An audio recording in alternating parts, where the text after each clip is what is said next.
A gente está prestes a analisar uma mudança gigantesca no mundo da tecnologia. Pensa só.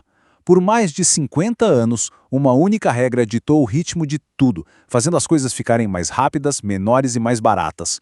Só que essa regra, bom, ela está chegando no limite. E agora? O que vem depois? É o que vamos descobrir. 20 bilhões. É isso mesmo. Esse número impressionante é a quantidade de transistores dentro de um único chip moderno A18 Pro da Apple. E para colocar isso em perspectiva, em 2013 o primeiro chip da série A tinha só 1 bilhão. Como foi que a gente deu esse salto em uma década? A resposta está em uma observação que virou a lei de ouro do Vale do Silício. E não é uma lei aprovada por governos, tá? Foi uma observação feita lá em 1965 que acabou virando o motor da revolução digital, impulsionando basicamente tudo que a gente conhece hoje. Mas agora, depois de décadas de aceleração constante, esse motor parece estar engasgando. Vamos entender o porquê. Em termos bem simples, o que Gordon Moore, um dos fundadores da Intel, previu foi um ritmo quase que mágico para a tecnologia. Mais poder de computação por um custo relativamente menor a cada 2 anos, certinho como um relógio. E essa previsão, que ficou conhecida como Lei de Moore, virou o mapa do tesouro que toda a indústria de eletrônicos seguiu. Pensa bem nisso. Por meio século, as empresas conseguiam planejar seus produtos, seus investimentos, tudo com base nessa cadência super previsível. Foi isso que nos trouxe desde os primeiros computadores pessoais até os smartphones que carregamos no bolso. Só que toda a previsibilidade uma hora acaba. E é aqui que a história começa a ficar bem mais complicada. Essa marcha incansável do progresso está batendo de frente com um muro feito tanto de física quanto de dinheiro.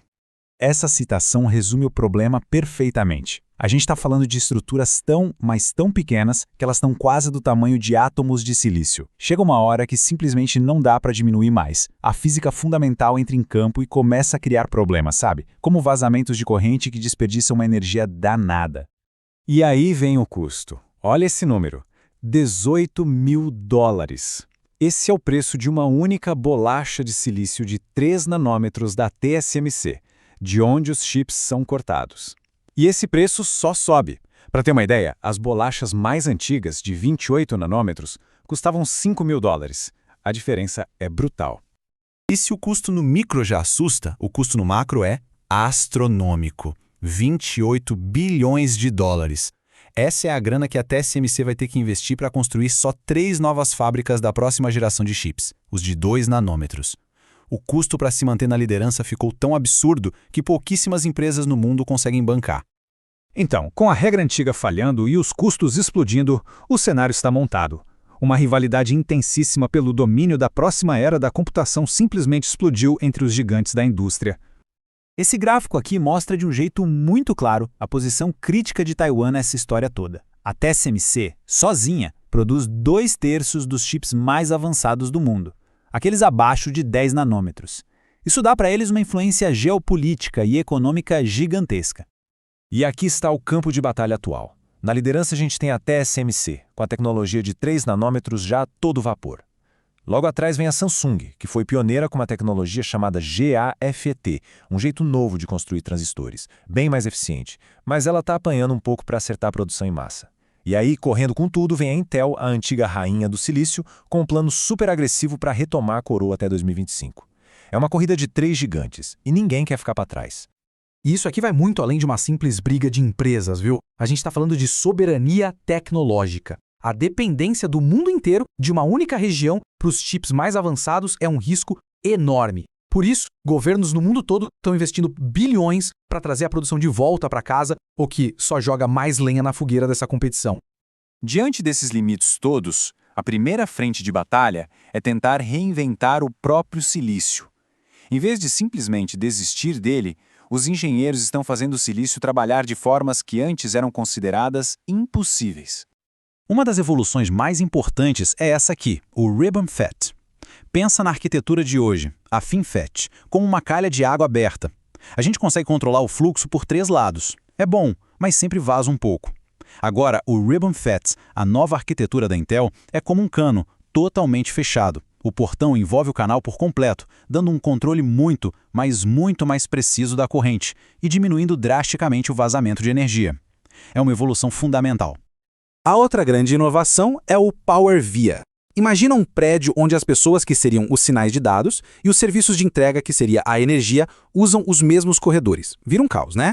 O Power Via basicamente move toda a entrega de energia para a parte de trás do chip. É como criar corredores de serviços separados, liberando um espaço imenso na frente para os dados circularem com muito mais rapidez e eficiência. Isso não é só teoria, não. A Intel projeta que o Ribbon Fetch sozinho já melhora em até 15% o desempenho por watt. O Power Via adiciona mais uns 4%. São saltos bem significativos que podem estender o reinado do silício por mais alguns anos. Isso mostra que o bom e velho silício ainda tem muita lenha para queimar.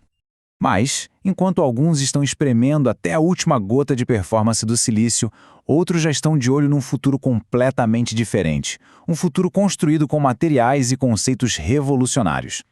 E aqui estão os desafiantes ao trono. Temos o grafeno, que é um condutor incrível, mas que é difícil de desligar. O carboneto de silício, ou SiC, que já está fazendo uma revolução nos carros elétricos. Os nanotubos de carbono, que prometem uma eficiência energética brutal, muito superior à do silício. E, por fim, a computação neuromórfica, que é uma abordagem totalmente diferente que imita o nosso cérebro. Qualquer um desses aqui poderia definir a próxima era da computação. E isso tudo nos deixa com uma pergunta fundamental. Será que a gente está vendo os últimos e gloriosos anos do Império do Silício com essas inovações incríveis como o Ribbon Fetch e o Power Via? Ou será que estamos na beira de uma nova era, onde materiais como o grafeno e arquiteturas que imitam o cérebro vão redefinir completamente o que a gente entende por computador?